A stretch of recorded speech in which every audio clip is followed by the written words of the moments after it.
بالله من الشيطان الرجيم. بسم الله الرحمن الرحيم.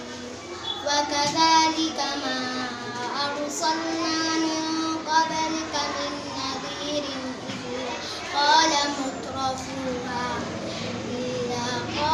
مترفوها إنا وجدنا آباءنا على أمة وإنا على آثارهم مقتدون. قال أولو جئتكم بأحد مما وجدت آباءكم قالوا إنا بما أرسلتم به كافرون. فانتقمنا منهم فانظر كيف كان عاقبة المكذبين. وإذ قال إبراهيم لأبيه وقومه إنني براء مما تعبدون إلا الذي فطرني فإنه سيهدين.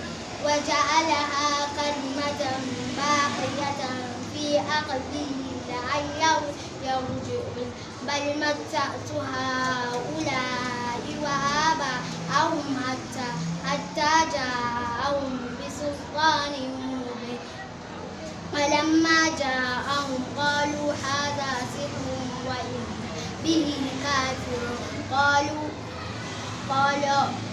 أهم يقسمون رحمة ربي نحن قسمنا بينهم